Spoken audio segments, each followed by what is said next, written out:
Welcome one and all to the Stock Up Podcast, your one-stop shop for stocking up on the information you need to qualify for the Pro Tour. My name is Alex. I am joined as always by one Jacob Negro. Jacob, how goes? Good. How are you doing, Alex? I'm doing all right. Apparently there's an RCQ at my locals this weekend. Ooh, Standard. Nice. Standard? Yeah. I didn't expect it to come up so soon. I'm kind of scrapping for cards, but I think I might playing it. Nice. What are you thinking of playing? I think Esper Control. Gotcha. Which is a deck we're gonna look at later. I just have been doing well with it. I could consider playing. I think because I've gathered those cards, I've also gathered the cards for blue-white control. Right. So something along those lines probably. That isn't necessarily thinking that I think that's just the best deck, but if it's a tournament, I want to play in, I might as well have some fun. Play a deck I like. Makes sense. Yeah. Did you get up to anything interesting this weekend, or? No, not really. Just been playing a lot of Magic and TFT, Teamfight Tactics.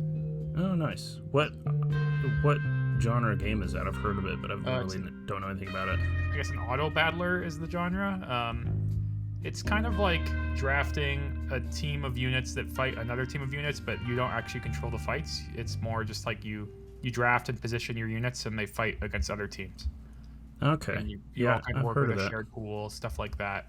And they have different synergies, so it's kind of like drafting different archetypes and deciding what archetype is open and how to move into it, and you can be kind of forceful and stuff like that. Nice. Sounds fun. Very similar skill set to drafting, but not actually playing your games at draft, just drafting. But also the game's really, I guess, you kind of just have to play, like, build your teams and see how they play out, or there's guides, of course, but what I would say is that, like, reading what the units do just doesn't really give you any useful information at all. It's like drafting Magic without reading the cards and figuring out from the cards playing themselves which cards are good or bad. Right, which people do all the time. Yeah. And get bad data. Yeah, it's funny, they I've heard of card games that people have made that are sort of like that, where you draft and then it auto battles. I can't remember the names Bazaar. Of them. I think. So it's definitely. Drafting is a lot of the fun part of it, but I like playing the games too. So that's why I like Magic, I guess. Yeah, of course. The Magic analogies are tough because the game is about the draft phase, and you have these shops and you reroll the shops, and it makes it really interesting for you. But yeah, totally. So for today's episode, we're going to be talking about Standard in part because, there's Standard RCQs going on. And we figured that we would, since it's a brand new format, we're going to do a Standard overview similar to the overview episode we did for Modern. So we're going to be going through all the deck lists on MTG Goldfish, sort of the winners metagame share of decks there from the top to the bottom, and we're just going to talk about all the different decks that people have been playing. Unlike Modern, this format's a lot less established, so we're probably going to be talking about things like which cards we think are bad, or what kind of deck changes that people could make to decks to make them better, and that sort of thing. And of course, we're not holding anyone to account for the deck that shows up on MTG Goldfish. Of course, people are going to be trying new cards. Yeah, of course. So yeah. Before we get started, I want to remind you that you could find us over on patreon.com/stockuppodcast. We have one tier at the moment. It's $1 a month. With that, you get access to our Discord as well as all of our exclusive posts. You get to see the decks we brew and the decks we're going to be taking to tournaments and that sort of thing. And of course, if you don't want to support us on our Patreon, that's totally fine. You can watch us on YouTube, listen to us on Apple Podcasts, wherever you get podcasts. So without further ado, I'm looking at MTG Goldfish for those of you who want to follow along at home. And the first deck is Dimir Midrange, straight out of the last format. What's this deck's general strategy, and how has it changed since rotation? Yeah, so this is a Dimir midrange deck that plays usually cheap evasive creatures, ones with flying. Sometimes you'll see, usually always Spyglass Siren. I guess now that Fairy Mastermind is rotated, Deep Cavern Bat might be more reasonable. Flood Pit's Drowner is not evasive, but the fact that it taps and stuns something means it typically can remain unblocked. And the reason they have all these evasive creatures is kind of the payoff is Kaido, Bane of Nightmares, and Enduring Curiosity. So you really just need to get in, unblock creatures, and these payoffs will allow you to draw a lot of cards, or Kaido is really flexible and hard to deal with permanent in general. And then it just has removal and some counter spells, and that's pretty much the deck. It has a lot of creature lands, usually a mix of Soulstone Sanctuary and Restless Reef. You usually see 4 or 5 copies, so usually a lot of its end game involves activating one of those. Notably, Soulstone Sanctuary is a ninja, so as you get Kaido emblems, or just one throughout the game, that can grow it. And this deck, really only lost like Fairy Mastermind, and it lost 2 lands. It lost Underground River and Darkslick Shores, and in exchange it has Watery Grave plus Starting Town, which is probably about equal to what it had before. Starting Town is a fast land and a pain land in one, and then Watery Grave is just much better than either of the lands that rotated. Right. Do you think Starting Town is what they should play over something like, I guess the other option would be Fabled Passage? Yeah, I think these decks with 1-drops are going to want to play Starting Town. Yeah, that makes sense, especially since when you have 2 colors of 1-drops. I mean, this deck only has 1 Cecil, but I've seen decks with more. In terms of cards that are different in from rotation, it looks like all the creatures are pretty much the same, and the removal has changed. Obviously, before, people were pretty set on playing something close to 4 cut down, 4 go for the throat, and now there's a lot of variation. Yeah. Is there anything, like, does your intuition tell you what kind of cards people should be playing in these slots? Is there anything you've liked more or less? Yeah, I haven't played this. I played this deck a good amount before rotation and not after. Tragic Trajectory is a sorcery and sometimes misses, but sometimes it just works, like kills Hired Claw or Deep Cavern Bat without the Void, and it's not that hard to void things in normal decks. This deck in particular with map tokens, that's going to go a long way when you Kaido bounce something, trading in combat. I guess Flood Pit's Drowner, like if you untap and activate it on the thing you stunned, you could trajectory another creature. Shoot the Sheriff is just going to be, the kind of default, I imagine, unless people really start playing Outlaws to kind of level it. I would say, as someone that has considered Shoot the Sheriff while Go for the Throat is legal, ones that come to mind is Hired Claw, Spyglass Siren, and Soulstone Sanctuary, which might be the most important of those. Those are things that it's not going to hit. Yeah, I will say, just through playing, when you play a large amount of games and you play against cards that aren't the tier 1 strategies, there are a good amount of these non-outlaws, or outlaws rather, as compared to artifact creatures. So Shoot the Sheriff's quite a bit worse than Go for the Throat. You're going to run into things that you're not really expecting and you won't be able to kill. So that's definitely a downside. Yeah, I guess now that Steel Cutter has been banned too, there's a lot more Slick Shot show-offs, and that's a card you really need to be able to kill. And that's an outlaw. Especially if your other removal spells are all Sorceries. Tragic Trajectories. Yeah, exactly. Okay, so how do you think this deck's positioned? It's by far the most popular deck, it looks like still. Do you think that's just because it's obvious what you should do to play it after rotation? It's obvious what you should do, and I also think this deck's very punishing of clunky, slower decks. And even in general, I think, even as the meta develops, big mana and control decks, I think, are typically amazing matchups for this deck. You really have to be able to keep up in the early game with this deck to not just let them slam a Kaido or Curiosity and have this card draw engine, and then from there, even though they have very few counter spells, it's a little more than it looks, because typically against those decks, Tishana's Tidebinder can be pretty effective too. Combined with the fact that these card draw engines are attacking you for 3 or 4 or 5 damage, stuff like that. They're just pretty resilient threats that also draw extra cards, and you kind of need to have some early game access. Historically, this deck has struggled against aggressive decks, which a lot of the bannings were pointed at aggressive decks too. So yeah, I know in your blue-black list from the last format, you played some number of Gix as additional kind of snowball creatures.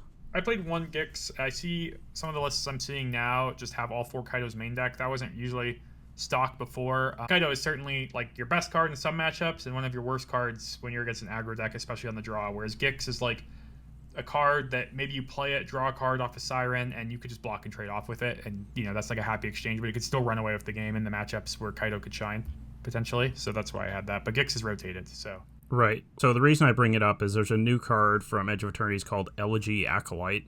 2 black 4/4 lifelink. Whenever one or more creatures you control deal combat to a player, you draw a card and you lose a life. And then it has Void at the beginning of your end step. If a non-land permanent left or warped, you create a 2/2 robot. Do you think that card could have a place in this deck? I think that card's really powerful. I think this deck probably has enough, especially because sometimes Kaido, you don't always ninjutsu Kaido. It's not really a 3-drop all the time. There's a lot of board states, especially if you're playing with the card Deep Cavern Bat, where you're just going to attack them with your bat and play Kaido on turn 4 and get your card. So I think that would be a little clunky.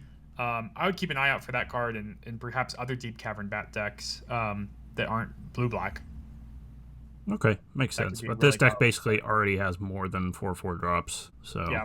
That card also plays surprisingly well with non-evasive creatures. I say this all from playing Draft, but it's really strong in Draft. I immediately recognized that I had it in one of my decks. Just if you have a 2/2 and your opponent has a 2/2, and you play that card in attack, you're either drawing a card and losing a life, or getting another trading and getting a new 2/2 at your unstep, for example. Yeah, it doesn't have the same thing as Gix, where you draw, or Curiosity Cat, where you draw as many cards as you hit them with. You only draw a maximum of 1 per turn. Yeah. But obviously it has, it's a 4/4 lifelink, and it has the other text. So. Yeah, and it's also like, in my example with one creature, it makes it sound like you're getting either or, but there's plenty of board states where you get both lines of text the turn you play it. So we'll move on to the next deck here. Before we do, what's your bird's name, Jacob? My bird's name is Riddle. Riddle. That's a pretty good name for a bird. So yeah. if you guys hear an occasional screech in the background, you can blame Riddle. Oh, that was my dog Mouse that you heard more recently, but yeah. Oh, really? Well, yeah. Mouse sounds like more of a bird than Riddle then. That's fair. So next we have another deck from that was really good last format. Is it Cauldron? What's this deck strategy, and what has changed after rotation? Yeah, so this deck, as per the name, is playing Agatha's Soul Cauldron, the full 4 copies, even though it's legendary. And it also plays Proph's Eidetic Memory, and I'd say these are kind of the payoffs to the deck, because you're playing with a lot of draw discard type things, Fear of Missing Out, Tersa Light Shatter, Steam Core Scholar, and Winter Night Stories. And the real goal here is to get VV into your graveyard and exile it to your Cauldron, and then any of your creatures with +1/+1 counters on them can, once per turn, make mana equal to their power, which is a ton of mana. VV starts at 0 power, but for example, you can play a Fear of Missing Out on turn 2, discard a VV. On turn 3, you can play a Cauldron, exile a VV. That Fear can make 3 mana. From there, if you had a Marauding Mako in play, that would have been getting a counter from the Fear of Missing Out, so that could make mana too. It's kind of a blue-red aggro deck. Pretty fast out of the gates. Draws like playing Proph's Eidetic Memory on turn 2 and Tersa Light Shatter on turn 3. You have a 5/5 haste. It's just a really strong, kind of aggressive deck, I'd say, that can definitely play a long game, particularly because of Winter Night Stories, but also because it has a lot of built-in flood protection. What it lost is lost Shivan Reef, so we're seeing a mix of Starting Town and basic lands for the most part, replacing that. And maybe more importantly, it lost Wildaran Thrillseeker, which was a secondary kind of Cauldron target, and if anything, it was more of a finisher. But it was really unique, and I know I've talked about this before, in that you could have a really powerful turn with this deck, all in your post-combat main phase. Particularly important that it's post-combat, because Proph's Eidetic Memory is going to potentially offer a lot of +1/+1 counters to a creature in combat. And you could dig through a lot of your deck and maybe just even play a second Cauldron, exile your Thrillseeker, and shoot your opponent for the rest of their life total. They're trying to kind of replace that card with Draconautics Engineer, which obviously is not as good because they could have played Draconautics Engineer before Thrillseeker. But it's still a creature with pretty powerful activated abilities. It can offer some ability to give haste, which won't work for post-combat kills, but maybe opens up some pre-combat setups that still allow you to lethal your opponent if they tap out. Because this deck, even without Thrillseeker, is very good at punishing your opponent for tapping out, especially as the game goes long. Those control matchups are mono-white. If your opponent taps out for a big sweeper, especially if you just had a Cauldron already in play and that's staying in play, you can untap and win pretty easily. Yeah. Another thing I've noticed that's different about this format is the addition of Seam Rip and I guess Annul as sort of a lesser, but certainly Seam Rip gives more decks more efficient answers to Cauldron. I agree. I think Annul hits Prof's Eidetic Memory, Cauldron, and Fear of Missing Out from this deck. It's pretty potent. If this deck was really popular, and more so in this deck, I would maybe consider a main deck copy of Annul.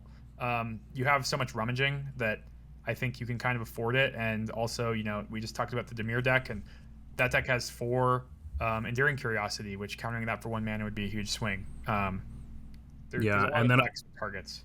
A lot of the time, hitting Cauldron or Profs with Annul is going to be much better for you than killing it after they've, tapped the Cauldron for value or drawn a card, obviously, off the memory. Yep. I've played this deck a lot. I think it's really strong. I think maybe one of the best game ones in the format, and not that its post-board games are bad, but I would say typically they're worse for you than your game ones, but that might be more of a testament to how strong this deck is in game ones. So for our next deck, we have Is It Prowess, which you might think that we just talked about, but this deck is also a high percentage deck. It's got 12.3% metagame share compared to Is It Cauldron's 14.9. So these decks are pretty similar, sort of. I mean, are they? They both got 4 VV. They're both Is It. This one's even got a Soul Cauldron. What's the difference really between these two decks? Honestly, there's a lot of differences, and I'd say when I've been playing a lot of Prowess more than anything in the new format, and I'd say more of a control deck, or at least on the controlling half of a mid-range deck, whereas the Cauldron deck I would almost just consider an aggro deck, particularly in game 1. I guess it has only a little bit more actual interaction. Usually like the full 4 Torch to Towers, 3 Flood Mods, usually a couple 2-mana ones like Roaring Furnace or Braid, you'll see main decks. But then, Stock Up offers a lot of unique selection, and Storm Chaser's talent, you're kind of playing towards buying back some of these removal spells sometimes, or card draw spells. I'd say it can play a much longer game, typically. Though the Cauldron deck plays a long game in the fact that Prof's Eidetic Memory and Cauldron are really annoying permanents to answer, so sometimes that's not true. This deck's more reactive, it looks like. Yeah, especially now that Steel Cutter is difference. Not in the format. It's pretty normal to see like 1 Wild Ride. I play 1 Wild Ride. I love it. It's just mostly for these slower decks. Once again, I boarded out faster matchups, but not only on turn 4 is if your opponent, particularly if they're tapped out, is going VV Wild Ride and spending 4 mana, usually just a very powerful play, plus the attack is worth a lot of damage. It just means that in the very long game, you just have this ability to, you could even go VV Talent, Wild Ride my VV, and then make 5 mana and harmonize the talent, or harmonize the Wild Ride without tapping a creature on the auto token, and that's more than that's what 10 damage or something. I didn't add it up, but just out of nowhere. It's a lot. Yeah. And that's if you didn't have a lot more mana and were casting a bunch of ops and sleight of hands too. This deck also has a crash through, so I guess the dream here is to do that combo you just said and also have a crash through. Trampling. Yeah, usually what happens is the game is you have access to even more mana than what I just described, and you just bounce your opponent's blocker or things like that, or your opponent just played the opportunity for this also comes up right after your opponent played a sweeper, so there might not be blockers a lot of the time. Okay, so you're not a huge advocate for that. It is pretty bad if you're not exactly killing your opponent with it. Kind of just. I like 1 Wild Ride because it's meant for these situations that I think mostly occur in long games, so I find that I end up with the Wild Ride in my hand in those matchups. And also, you kind of need a VV for it to really feel good in this deck. So you say this is more of a controlling deck, but I mean, it does have 4 Storm Chaser's Talent and 4 Planisphere. Do you like those cards in the deck? Yeah. In these straight blue-red decks, yeah. I mean, Storm Chaser's Talent, I think, is just one of the best cards in Standard. Of course. It's a 1-mana threat, and then it also kind of has this Eternal Witness effect going on with it where you rebuy something. And also, occasionally you level it to 3 too, and it's a win con in that sense. I've actually been playing kind of my own version of Prowess that I think I hinted at wanting to start playing, but I've been enjoying it a lot, and that's a Teamer Prowess. I originally splashed for both Questing Druid and Elusive Otter and some sideboard cards, and I've completely cut Elusive Otter from my deck That card's pretty aggressively slanted. I think there could still be like just an aggro variant of it. I would recommend probably not playing 4 VV, maybe like 2 if you did that, because you want to keep your curve low if you're being a bit more aggressive, and you'll have plenty of other threats. But I love Questing Druid in this deck, and the mana has changed. I already think that even the straight blue-red deck should probably be playing 2 to 4 starting towns. In Teamer, I'm playing 4. I've basically just cut things like basic mountain and islands for like a stomping ground and 4 breeding pool and a blue-green verge. So I have 10 green sources, which might sound light, but when you're talking about only Questing Druid, you almost always cast Seek the Beast first. So you've effectively seen like a similar number of cards as you would have by turn 5 by the time you would want to cast Questing Druid. Yeah. You have a lot of selection. That makes sense. So basically, you're just playing it instead of Planisphere, since the mana is almost free. My current list actually still has 2 Planispheres, and then I guess I also mentioned the deck's kind of controlling. That might be biased towards the way I've built my deck, though I see these other lists have main deck consult the star charts, so it's kind of similar. That I just have a lot more 2-for-1s in my deck. In these aggressive matchups, I'm boarding in basically every removal spell I have. These things like Sideboard of Braids and Obliterating Bolt and Steaming Sauna end up in my deck. And yeah, I just think the green half of Questing Druid is very potent in a deck like this with all the cantrips. It ends up being, it's permanent prowess effectively, and it even works off VV. The only card that doesn't give it a counter are other Questing Druids and sometimes sideboard cards, which, to be clear, are just various naturalized effects like Heritage Reclamation, sure, or sometimes Pick Your Poison. But the I mean, that's something blue doesn't really get. I guess you get a null, so you have a mix of it. Yeah, it's just like a mix of those things. I have actually kind of enjoyed. I'm deciding between 1 Pick Your Poison or 1 Paw Patch formation. I'm probably leaning Paw Patch formation, and the reason I'm picking that one is because to answer Meringue River Regent from those decks mostly. I just want 1 card in my deck that does that. That makes sense. Playing control decks against this deck, one of the things is after sideboard your Meringue River Regent, just casting it can be really good when they're holding up Spell Pierce and Negate and don't really have removal for it. Yeah, and also random one-ofs. Not only do you have a lot of digging power to find them, but when they're instants and sorceries, you also can rebuy them with Storm Chaser's talent. So it's not weird, I think, to play pretty unique one-ofs in this type of deck, because you just have a lot of options once you draw it. Yeah, that all makes sense. Yeah, I like this. It's interesting because the blue-red mana isn't awesome, and so it doesn't even really get any worse to add green. Yeah, honestly, I mean, there's some cost, I guess, but So Shocklands obviously hurt you, but right. They're they can enter on tap when you want. They don't have to hurt you. And I guess all I would say is I'm pretty sold on playing with Questing Druid. If the meta somehow shifted to being a lot of mono red, and specifically both mono red being aggressive and them having Sunspine links, that would probably be like the thing that makes me not want to splash green. But if the format I feel like is kind of not that aggressive, and I mean, yes, your life total matters versus Dimir and Is It Cauldron. I think the rest of the decks we're going to talk about, it matters a lot less. There'll be some exceptions, of course, but it doesn't. They're not like burning you out. And if you're the Seek the Beast Questing Druid combo is just really powerful. You end up 3 cards potentially for one, because Questing Druid is just so potent that they have to answer it. And on top of that, because Questing Druid is so potent, you don't always have to hit 2 cards off Seek the Beast. People have played Opera Love Song, which is basically Seek the Beast with a pump spell mode. But when you cast that card, sometimes you hit 2 lands. That's not a 2-for-1. Sometimes you hit 2 stock ups and you only get to cast 1 of them, things like that. You're not always casting on turn 2, so sometimes the game's really late. In general, when you play with these types of cards, you'd prefer to make other plays. But it's also nice that, this is like a 21 land deck, and sometimes you just really need to hit your 3rd land drop, and you Seek the Beast and you hit your land drop, and you don't care about the other card even, and that's fine, because you still got like a 2-for-1 out of your what is close to a natural logic against Planisphere anyways. Yeah, it is a really strong card. It's not very good with reactive cards, but most of your cards can be cast here if your opponent has literally anything in play. So yeah, that's nice. I mean, so I understand what you mean by not very good with reactive cards is that you hit these reactive cards and you can't cast them. But yeah, like counter spells, for instance. Yeah, I mean, I have just cast Seek the Beast in response to my opponent's big spell and hit a Disdainful Stroke and countered their spell. And as the game goes long, you find these windows to kind of play around that a little bit more, I'd say. Okay. If you do hit these reactive cards, you find opportunities to cast them. Also, it's it's draw 3 cards. So you're kind of inclined to want to play a lot of reactive spells when your deck has, if you're playing a Prowess Mirror, my deck just has more 2-for-1s than your deck. So right, so you're happy to play yeah, cards that interact, yeah. like you're happy the game goes long. Yeah, I guess the big thing about this card is the Seek the Beast is an instant.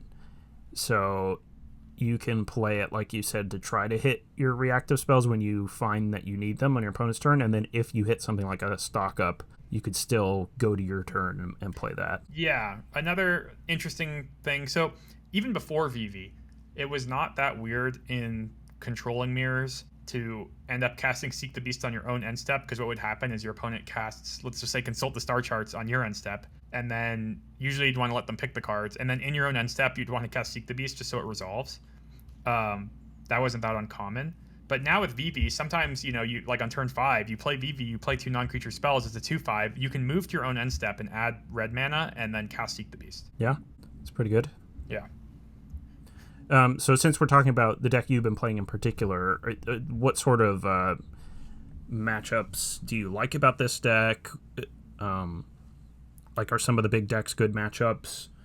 Or is there some bad matchups? I think playing with Torch the Tower and some fodder, I've actually, in my flex slots, I have 2 Planispheres still in this deck, which I think versus the Dimir deck, it's weird to say they're torch fodder, but I think what ends up happening is they kill your hero, and then you don't really have time to like use the equip on it, and you're just totally happy if you're hitting a Enduring Curiosity especially to torch it. In addition to that, obviously the Storm Chaser's talent gives you some fodder, and Roaring Furnace can be something you sack.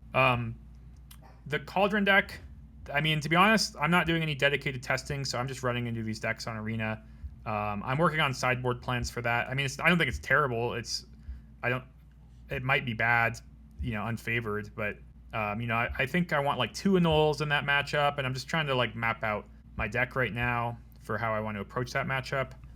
I think I'm approaching most matchups for the long game, particularly with Questing Druid in my deck, is what I would say. Okay. Yeah, that makes sense. I guess you must think the format is at least kind of mid-range to slow for the most part. If you're taking a deck and essentially adding a color for like card advantage type cards. Yeah. And I'm not trying to hold your feet to the fire with matchups or anything. I also haven't played a ton this week. Been pretty busy. Yeah, I guess I'll add. I'm testing a little bit of Standard for this event in Phoenix in a few weeks, but I'm also, looking at Modern and Edge of Eternities draft for the Pro Tour, and I like my Teamer deck a lot, and I enjoy playing matches with it on Arena, and also, I finished top 200 last month with it to get the qualifier weekend invite, and I just think my expectation for this event in Phoenix is that I'm probably just only going to look at this deck to play for that event, to be honest, because I just think I don't have the time to just look at every Standard deck and try them out. And I win with this deck a lot on Arena, and I'm not really going to have any testing besides playing Arena, so that's good enough for me. Yeah, that makes sense.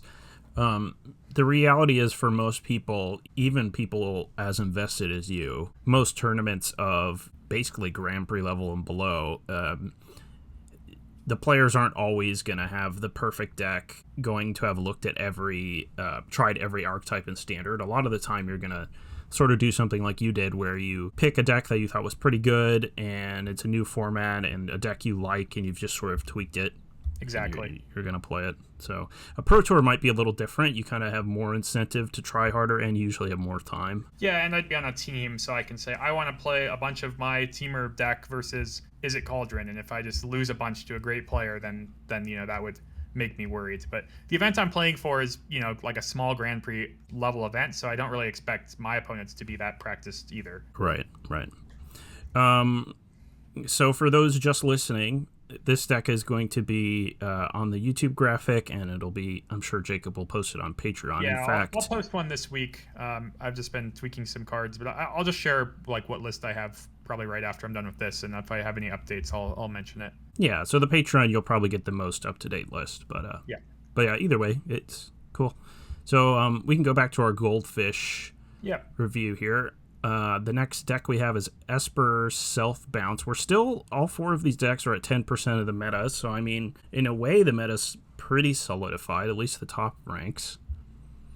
So this looks like I'm looking at a Pixie deck, except of course Pixie has had some cards that are banned. So I still see lots of 1-drops. We've got new cards. We've got Cosmogrand Zenith and some new removal spells. What's this deck's strategy and so forth? Yeah, so obviously Hopeless Nightmare and This Town Ain't Big Enough were banned, which kind of really change how this deck plays out. A big upside for this deck is they printed Godless Shrine and Watery Grave. So I would say the mana from this deck is significantly better than it was before, and it's enabling Verges for itself too, which can be these painless lands. It's a great kind of combination you're going to see a lot in certain 3-color decks moving forward. It can still have some aggressive starts with, it has a bunch of 1-drops, and Storm Chaser's Talent, bouncing it and replaying it and triggering Prowess can add up really quick. It still has, the same removal spells to bounce in Nowhere to Run, Momentum Breaker. It has added Spyglass Siren, which probably is my vote for the worst card in this deck. But just the thing to bounce, and the map token is nice for Tragic Trajectory, which is a new removal spell it's kind of picked up.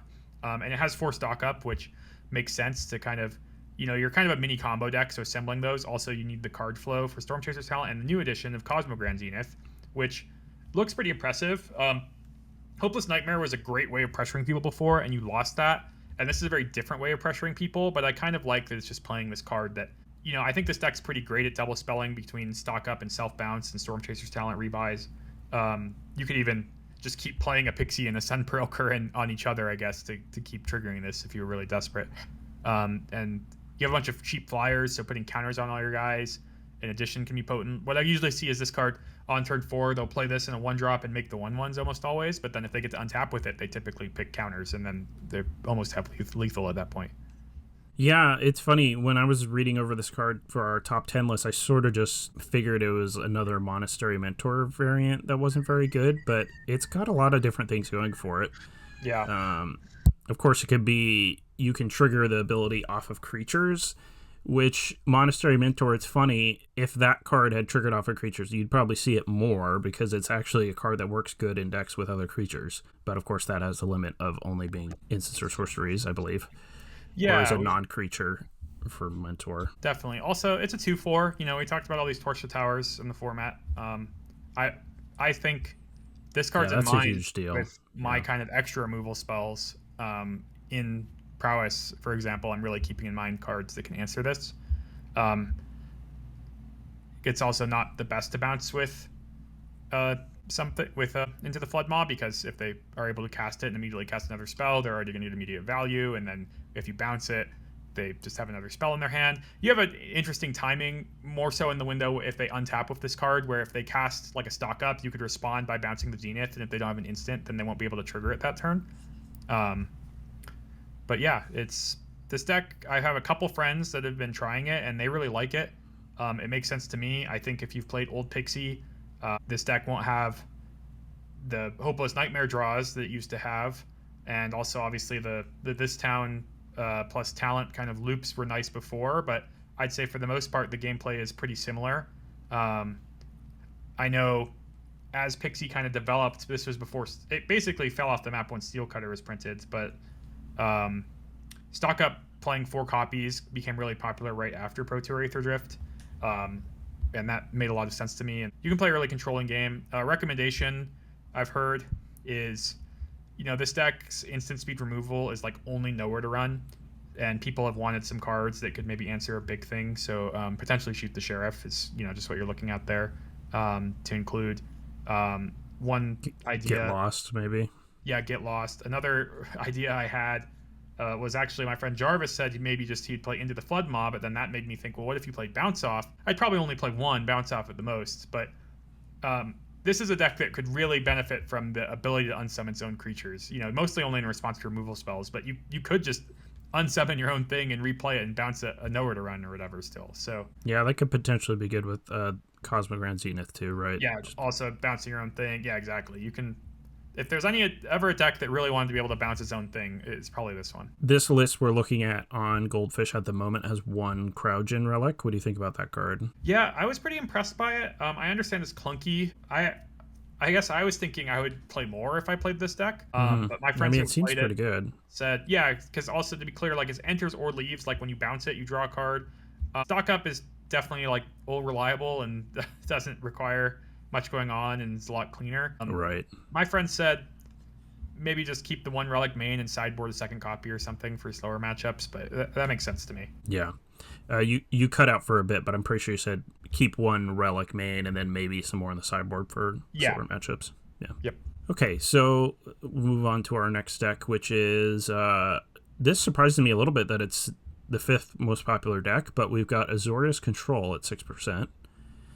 So Azorius Control looks similar here, looking at this list from last format. They lost Jace as their win condition. So this deck we're looking at looks like it's got a copy of Elspeth sort of as the win condition replacement. Yeah, and then of course it has, Beza, River Regent, and then the lands have Anchorage and Fountainport. So plenty of ways to win. Yeah, especially against a normal deck. If you're playing against a deck that has lots of its own card advantage and removal, it might be a little trickier. Yeah, I mean, Pinnacle Starcade also mirrors, can make that sort of thing, mono white. Yeah, have you played? I assume you've probably played against this deck a lot. I don't know if you've played with it. I have. I think I've joked with you that I play with it against Teamer Prowess, and the match always takes 3 games and goes to an hour, and I almost always win. I don't really think this deck's very good. I think I don't know. There's this competing space with River Regent and Consult the Star Charts and Stock Up. Seamrip is a nice new addition. I don't know. I'm trying to think, where the change in Pinnacle Starcade is in other matchups, but I'll say playing Prowess, the fact that it's not hitting my Storm Chaser's talent is a huge deal in that matchup. Obviously, it's hitting the Otter tokens permanently, but I don't even care about bouncing this card or answering it really in any way. They can have my Questing Druid and my Otter token, and I'll just have a Storm Chaser's talent and rebuy a Stock Up or whatever. Right. So I haven't played a ton of exactly blue-white control. I mean, it's definitely got a lot of things going for it. The white cards in Standard are really good right now. Seam Rip, Get Lost, various Wraths. The biggest challenge with blue-white, I think, is to make it not so clunky when I build it. So typically I try to minimize the amount of 3-mana counters I have, and I think I would probably minimize my Meringue River Regents since I have Consult the Star Charts now, and I would lean on probably Elspeth as a win condition. It's a little tough. Yeah. Blue-white doesn't have a ton of great win conditions. I mean, Elspeth's pretty good. I've probably lost Elspeth out of this deck more than any other card, and that's obviously coupled with the fact that they're interacting with me at various spots up the curve. Right. There's a lot of loyalty, and it's really good at defending itself. Yeah. So I think that's where I would take the deck. I will be visiting it at some point, so if I feel like I have a good list, I'll post it on Patreon. When you said you were playing Esper, now seems like a good time to talk about that. Yeah, sure. So I'll bring up my deck. So I've been playing Esper Control. I liked the new combo of Singularity, Rupture, and River Churn Monument. But blue-black, I found the black cards for a control shell are really lacking. I had the Dragon package, and Scavenger Regent isn't as good as it was. There's more big creatures, and even some of the creature-heavy decks, their creatures are going tall rather than wide, basically. There's lots of way to pump up their creatures. So I wasn't happy with the black, so I wanted to use white, but of course Singularity Rupture is double black, so I'm essentially splashing it in blue-white. So blue-white's mana is really bad. It's kind of the same as with your Teamer deck. Blue-white's mana is really bad, and Esper's is really good, so it's not a big cost to just play black. Yeah, and then it solves the big cost. It is the blue-white mana is worse than the blue-red mana at a base. Agreed. So you get to play. You want to play Surveillance anyways, so you have a similar number of dual lands, I guess. Yeah, and of course you have more lands, and you're in a deck like this, so your mana is in a way better for that.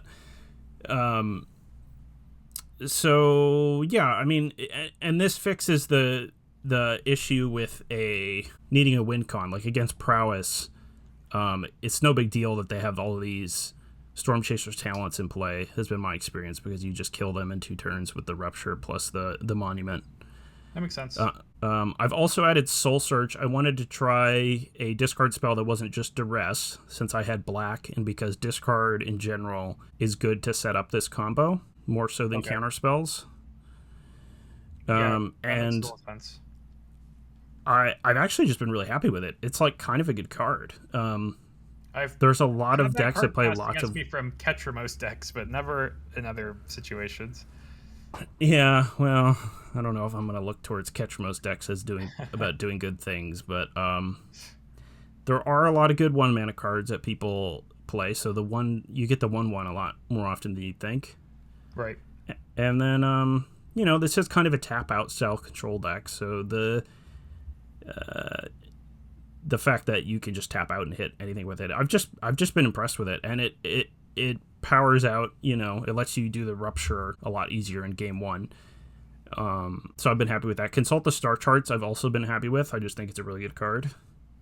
Yeah, and I agree. This deck gets Stock Up and Consult to sort of find the combo when you need it. So yeah, been happy with it. It's like, again, I haven't played a ton of Magic over the last couple weeks. I've been pretty busy, but I've won a lot with this deck, so cool. Could be variance.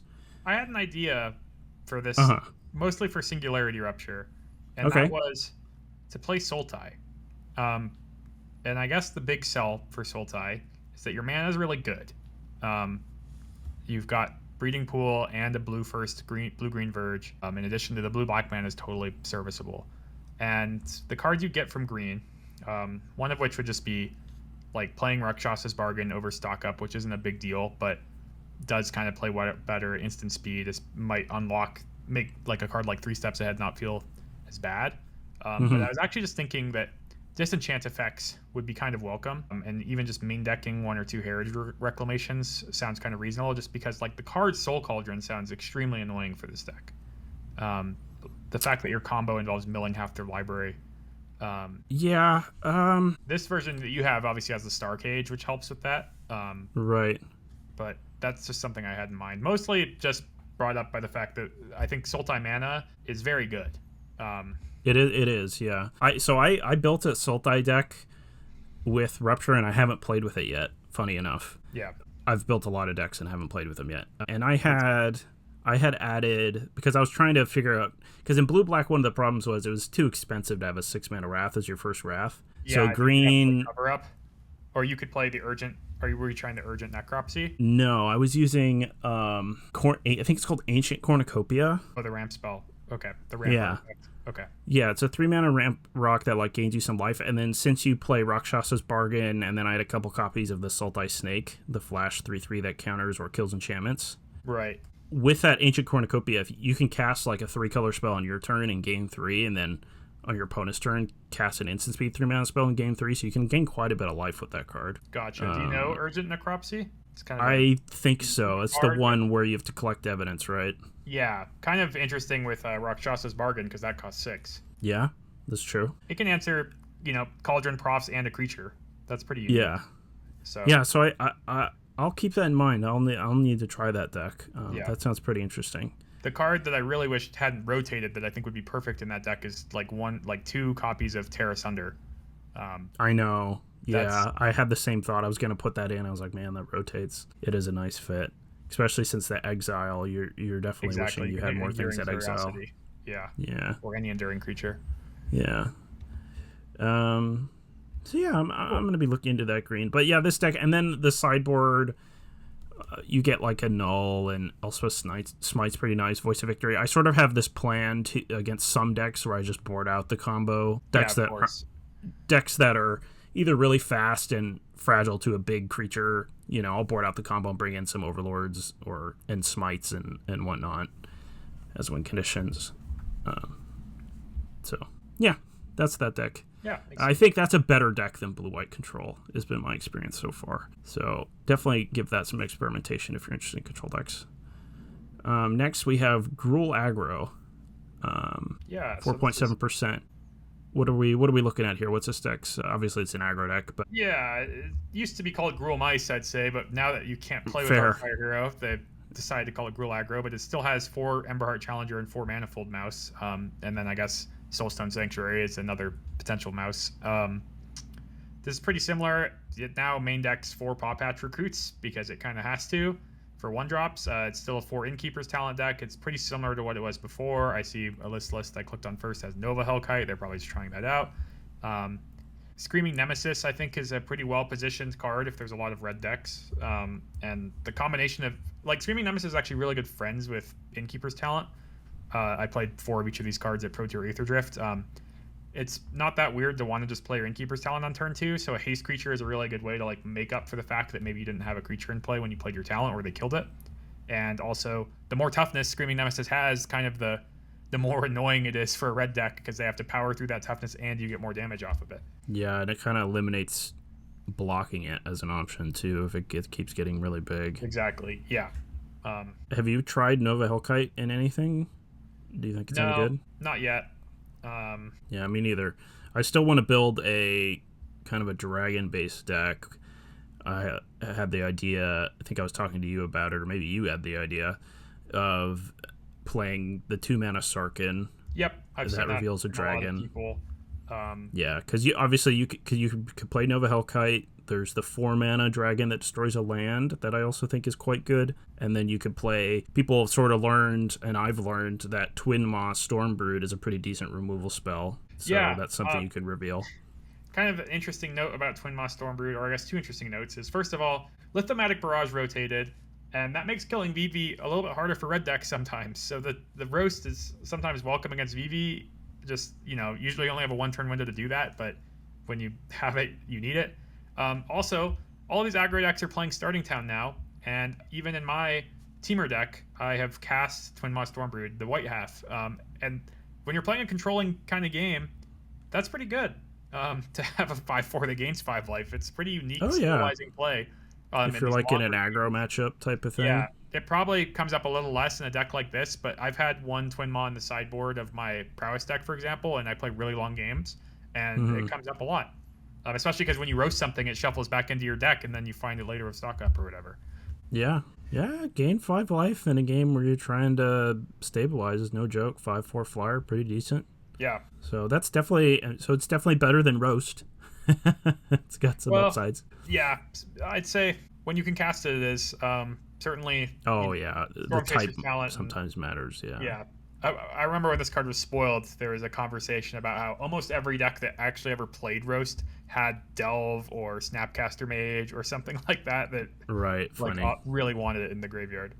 Yeah, that's fair. Yeah, Fallen from Grace, this deck, huh? Do you think it's because they lost Monstrous Rage too, or is it mostly the mouse? Mouse is the biggest deal. I mean, just the card Manifold Mouse is so much weaker in my eyes. Right. I've even thought about, the combination of playing Emberheart Challenger and Innkeeper's Talent in a deck that doesn't have Manifold Mouse, and just I didn't think that'd be terrible, but I guess Manifold Mouse is still making the cut here. Obviously it can target itself, but it's a little weird to me because you just also don't even have Monstrous Rage, so it's like, what's a 2/1/1 or 2/1 power double strike creatures gonna really threaten to do? But Innkeeper's Talent obviously helps a lot, and they have Overprotect as well. This deck's decently popular on ladder, and I've run into it a decent amount. It's much worse. I think maybe because the Manifold Mouse it's so much less scary without the Heartfare Hero. Yeah, and switching the Paw Patch Recruit is so much worse against like sweepers, and also it's like I find even though this deck doesn't have anything else to kill with Fire Magic is so good against Paw Patch Recruit that I just find them in my deck. And also that's not true what I said, right? Like you can kick Fire Magic and kill both halves of a Fire Mouse too, or a Manifold Mouse. Yeah, totally. So, I mean, the next deck is just red-white mice. I didn't realize this was really popular. I haven't played against it. I do love Mabel. Yeah, I mean, this deck has more mice. So the Manifold Mouse is going to be a lot stronger. You even typically have the 1-drop mouse of Flowerfoot Swordmaster. Which, that strikes me as a pretty good card, by the way. Yeah, no, it's flexible. And, I see this list even has Whiskervale Forerunner. I mean, that's pretty interesting to me. They're just all in. That I looked at a lot at the time of Gruul Mice. Certainly the biggest thing you lose out on is Innkeeper's Talent, which is like a recurring way to target your stuff. And also just really powerful card in my opinion. But Mabel, giving you the Crag Flame equipment is pretty powerful. I think in, races, the fact that it's a Mice Lord is also going to be really powerful. But also, in slower matchups, I think the fact that it's pumping all your mice probably won't matter. But the equipment will matter way more because it's a haste, vigilance, trample granting equipment. It's only 2 to equip. Yeah, this is a deck. Equip also targets. Yeah, exactly. This is a deck I've looked at playing before. We see they have Sheltered by Ghosts, which also targets. That's a card that, is really high variance, but I've respected a lot more out of this deck than other decks, because if you draw a card off your Emberheart Challenger, then even if they untap and kill it, at least you weren't exactly 2 for 1. Yeah, and you're also, it's got, they kind of have to kill all your creatures anyways. You're going to be pressuring them so quickly. Yeah, I've seen this deck with theory, Shard Rescue before too, which, as the popularity of 4 copies of Nowhere to Run deck rises, I'm not a big fan of either Sheltered by Ghosts or Nowhere to Run, but right.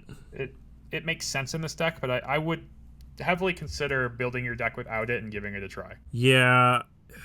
So you really think it's kind of an overrated card, huh? Yeah, I would say it's overrated, really high variance. Yes, obviously, even I have played with it and thought it was just it's a card that can win a game that sometimes no other card can win.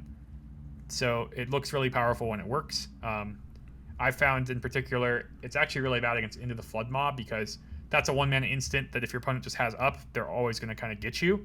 But also, even if they're tapped out or they don't have it in their hand and you do resolve it, at any point in the game, they can pay 1 mana to just bounce the Sheltered by Ghosts and give you a fish and maybe blow you out in combat, returning what they need, or just do it on your end step and win.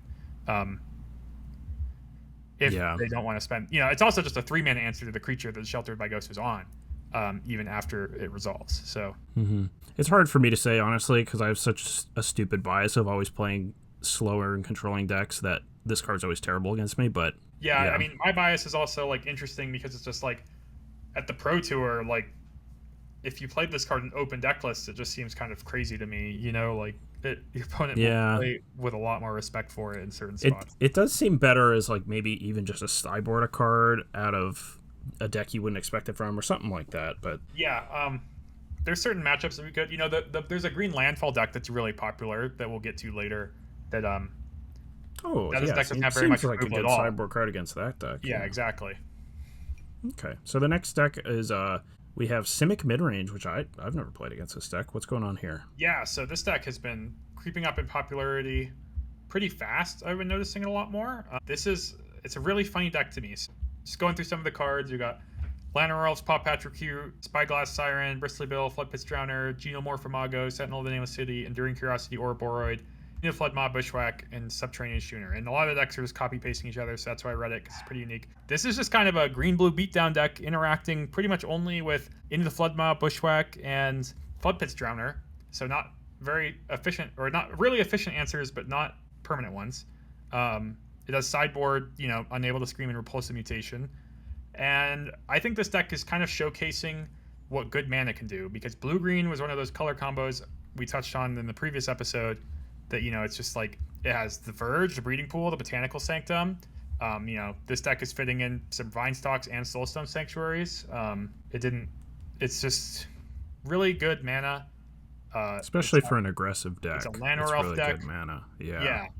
It's got some nice flexibility with, I see these lists usually have 23 lands plus 3 Bushwhack plus all this Explore. So, and it has creature lands and it has landfall triggers. So I think it has a lot to do with its mana, but also can kind of play on, you can't play on no lands, but if it only has access to 4 mana the whole game, it's going to be really happy. But if it has access to 6 mana, it's probably not going to be unhappy either. It's just a beatdown deck. There's Ouroboros is obviously a card that can really kind of go over the top of things if they don't have removal. Also, if they don't have removal right away, and this deck has a ton of creatures that can at least kind of pump your whole team. Even if they have an answer next turn. Yeah, it's kind of like Curiosity in a way, isn't it? Where it's just this 4-drop snowball card that if you have a lot of creatures in play, your opponent's going to have a hard time winning. So if you can ramp your creatures out and go wide, seems pretty good. So yeah, I imagine if I played this deck, I'd probably change a lot of cards, but I think fundamentally the idea of playing a blue-green beatdown deck makes a lot of sense to me.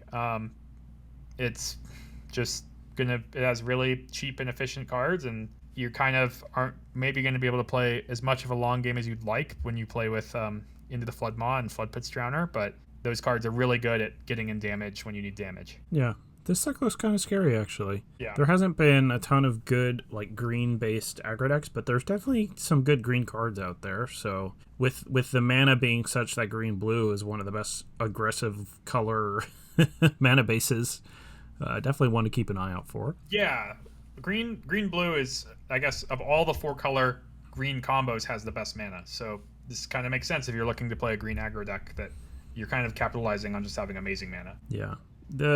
The next one we could probably kind of skip over here. It's mono red. I imagine it's pretty similar to, like the Gruul shell, but without green cards. Yeah, and you've got to play some even worse 1-drops than Pop Patch Recruit, but for the most part, very similar. Yeah. I haven't played against mono red, I don't think.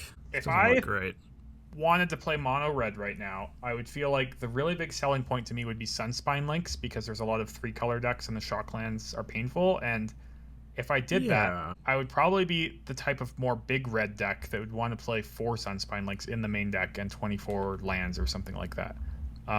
Yeah, that makes sense. Maybe you can get some Nova Hellkites in there too. That sounds kind of like a nice deck. Yeah, kind of like a big burn thing. Yeah, that idea sounds appealing to me.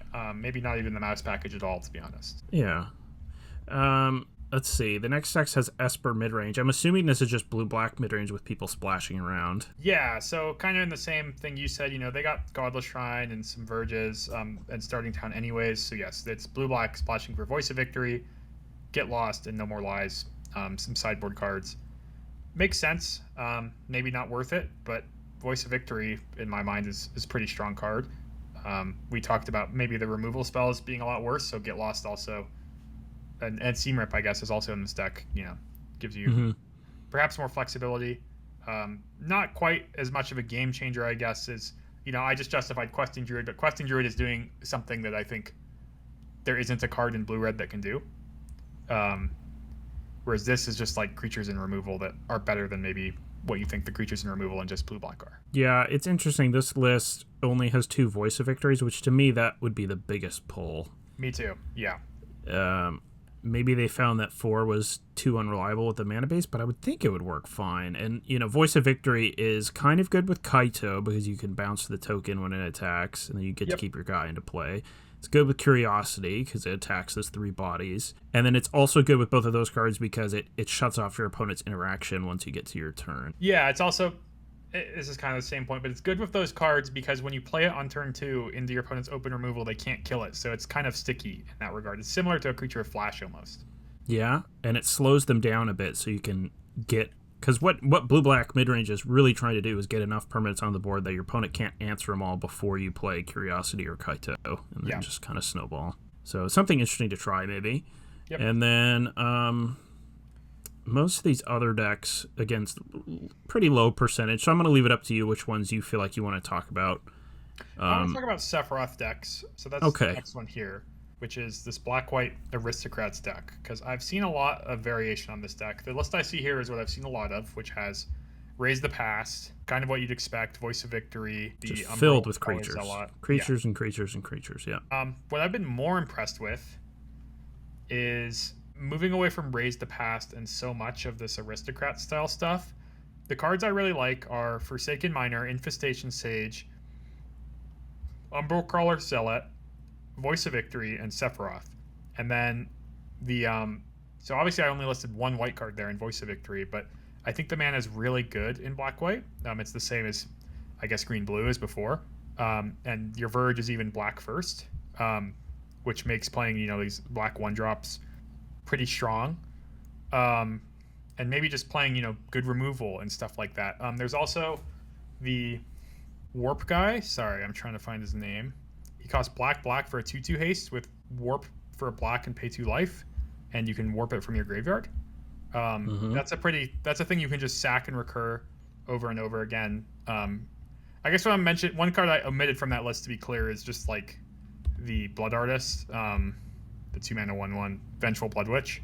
I like that all the cards I listed I think are pretty good at attacking without synergy, and I still think you're going to have enough fodder for Sephiroth. And, the Umbral Caller Zealot is just a 2-mana 3/2 anyways.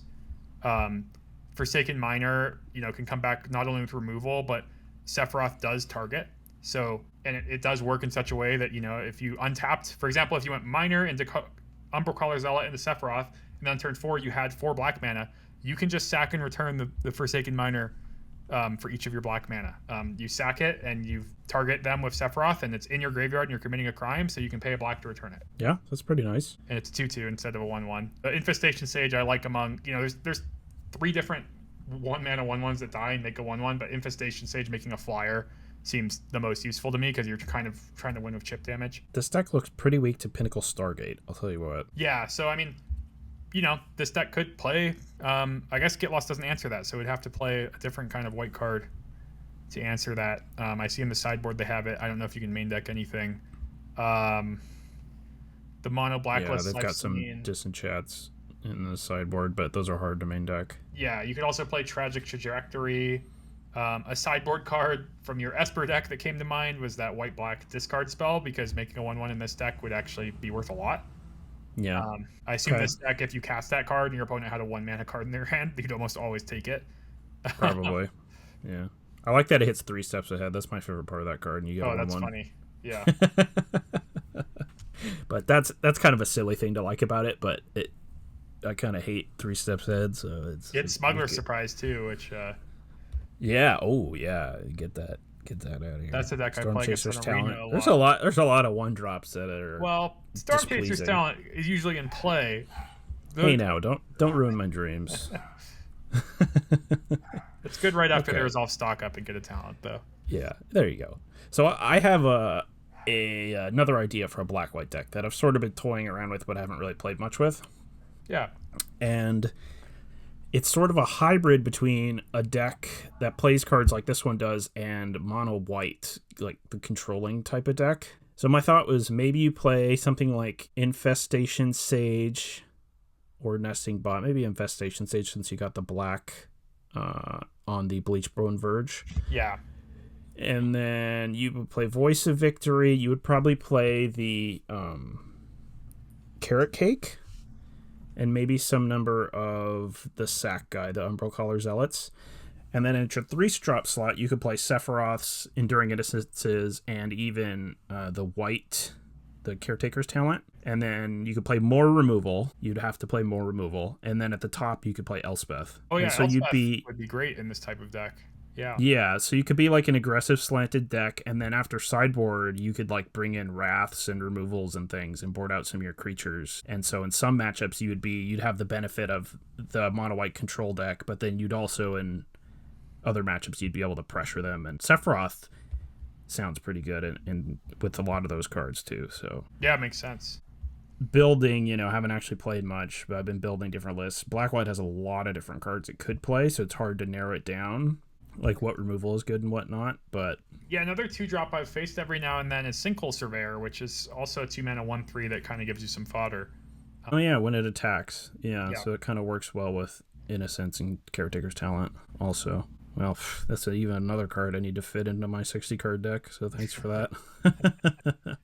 But yeah, I really like the mana, and then Fountain Port could be good in that deck too, obviously. Still, so yeah, okay. Yeah, so that's all the big decks on Goldfish. So that's going to be it for this episode. Again, we're just doing an overview. Stay tuned on Patreon for lots of standard brews, and maybe even, since I'm going to play in an RCQ this weekend and Jacob's going to play in a bigger tournament than that, we'll both post what lists we're going to play so you guys get an idea of in case you have any tournaments this weekend. Yeah. That's going to be it for this one. Thanks everyone for listening, and we'll see you next time.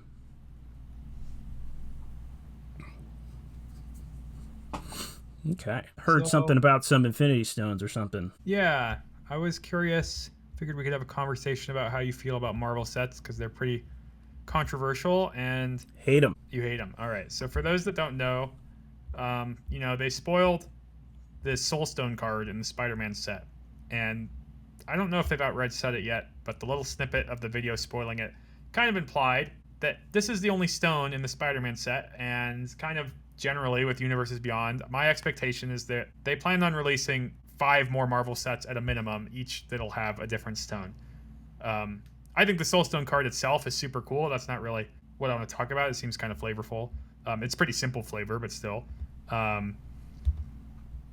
But Yeah, yeah, I think it's pretty cool. I have a friend who loves Marvel and used to play Magic, and yeah. he thought the Soulstone was super flavorful, and he likes it. So, Yeah, and I hear stuff like that all the time. I used to work in a game store, and so many people would come in, and this was in the era of stuff I didn't give a crap about, where it's just like they'd be like, "Oh, I love Doctor Who," or "I love Assassin's Creed," and I'd be like, "Wow, like this is actually working, like in front of my eyes." That somebody's about to buy a commander deck as it turns out, yeah. because they like the IP and they don't even play Magic. And like, yeah, I saw it with Final Fantasy, and I was kind of surprised. yeah, Final Fantasy, the best-selling set of all time. So the Universe Beyond thing seems to be working, and I don't know. Honestly, it makes me more optimistic when they tell me they're making a Marvel set and they can get 6 sets out of it compared to it just being a one-of thing, because that's just like more Magic sets, I guess. Yeah. Marvel. I don't think it fits well with Magic, and I don't like it, but I'll get over it. There's sets that have come out that I didn't like the flavor of, or in normal Magic too. Well, yeah, and then the kind of universes within thing they're gonna have to do for it, where the digital cards will be different, is both. Oh, that's the worst. Pretty upsetting. Yeah, it's also gonna be really funny part. because all these cards are spider heroes, and they all care about heroes, villains, and spiders. So it's gonna be so funny to just see this card. That's just like, it's Aunt May, and Aunt May says like whenever a creature enters, you gain a life, and if it was a spider, put a +1/+1 counter on it, and it's just this just be some card that's just like old spider Grandma level lady, spider or like, something. Yeah. Like, it's the worst part. I forgot about that, man. The also, Soulstone thing, those seem kind of cool. I mean, they could do like 2 a set or something, right? So maybe there's not that many sets coming. I don't know. yeah, and then I've just been looking at some of these Spider-Man cards, and some of them look like they could be pretty nice in Standard, at least. But there's so many 2-mana legends that are in that category, and Slowgurk, I guess, be weird. was in that category like before, but they had a lot of looting and the channel lands. Like, I don't think you can just put like a curve of 4 of legends without stuff like Rona and Rafine and Inti kind of buying you out. Because those decks, even with those cards, you would play those decks and you'd be like, oh my god, like my hand's all the same legendary creature. I'm just gonna lose. Like, yeah. It's funny that dynamic is interesting for deck building, I think, but it plays pretty poorly, because sometimes in Magic you just draw multiple of the same, like you just draw all 3 copies of your same 2-drop, and if they're all legendary, it's makes gameplay so much worse. Yeah, it plays into a big pet peeve of mine, is looking at other people's decks. I mean, people, they hate not playing 4 of a card. Like, they just won't play it. Like, Dude, Japanese I just see players, this bro. all the time.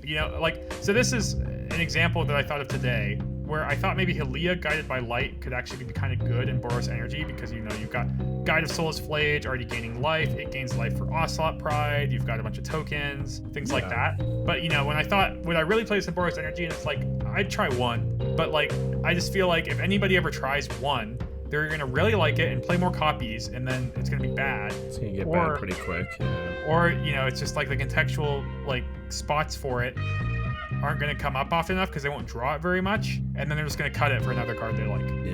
Yeah. Well, shame on them, I guess.